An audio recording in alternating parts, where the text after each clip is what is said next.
So present world. Now Peter presents world number two, the world that is. You and I live in the world number two.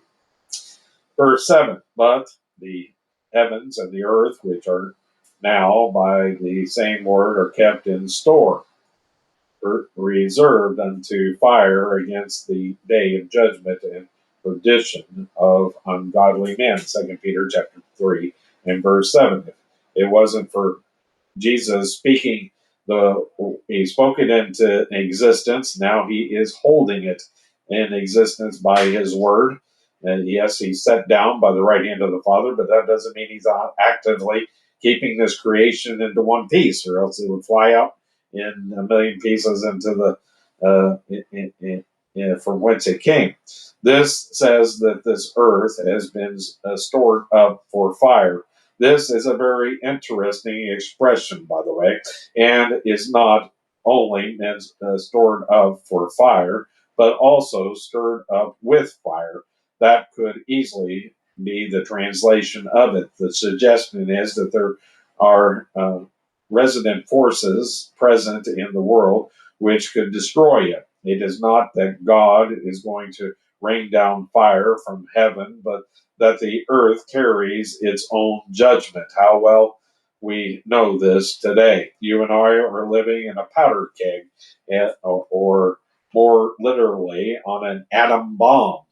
There will never be enough flood to destroy the world. That judgment is past. Water destroyed the world.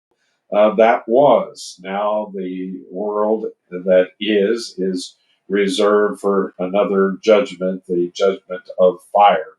So the environmentalists can go leap off a cliff because they're not going to have water covering up to that cliffside.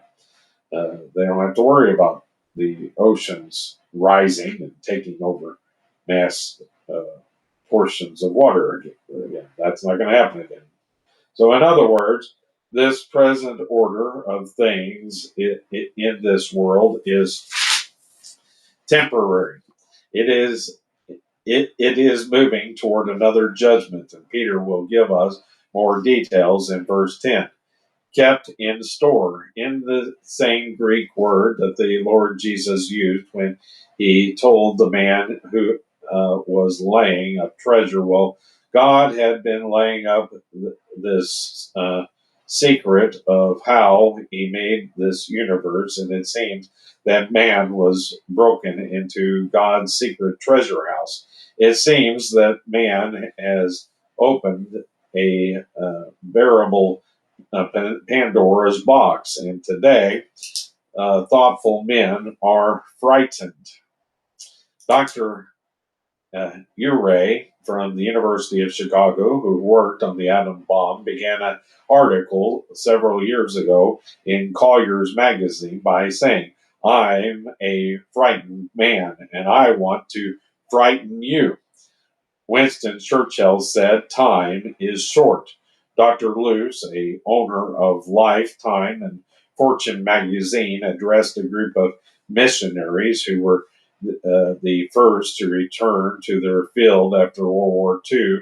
Speaking in San Francisco, he made the statement that when he was a boy, the son of a Presbyterian minister in China, he and his father often discussed the pre-millennial coming of Christ, and he thought that all missionaries who believed in that teaching were inclined to be fanatical.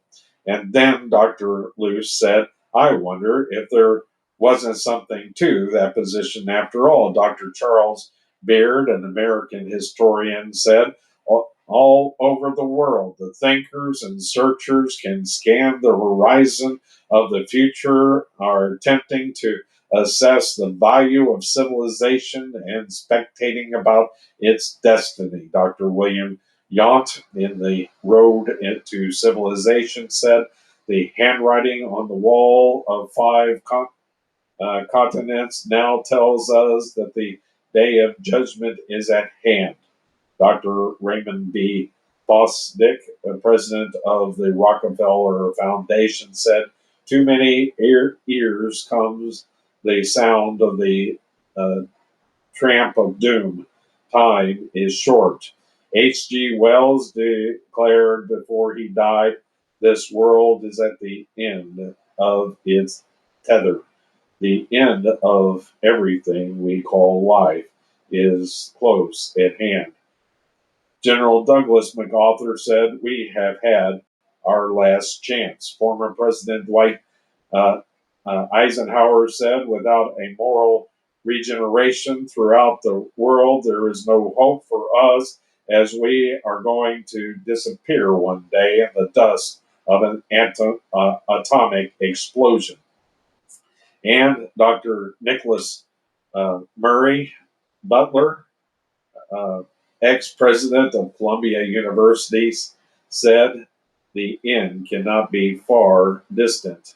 If man from all walks of life are speaking in this manner, certainly you and I, who have believed the Bible and who have had uh, through all these years such a clear statement concerning the judgment that is coming upon this world and the way in which it is to be destroyed should be alert. Do not misunderstand me. I am not saying that the atomic bomb will be God's method for the destruction of this world. I'm merely saying that man at last has found out that this passage in Second Peter makes good sense.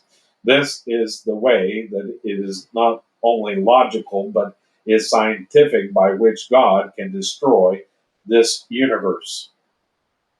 Verse 8, "But beloved, be not ignorant of this one thing, that one day is with the Lord 1,000 years, and 1,000 years as one day." 2 Peter chapter 3 and verse 8. Now, it is obvious that the destruction of the earth and heavens will take place during the day of the Lord, which is an extended period of time, including the 7 years of tribulation and 1,000 years of the millennial kingdom.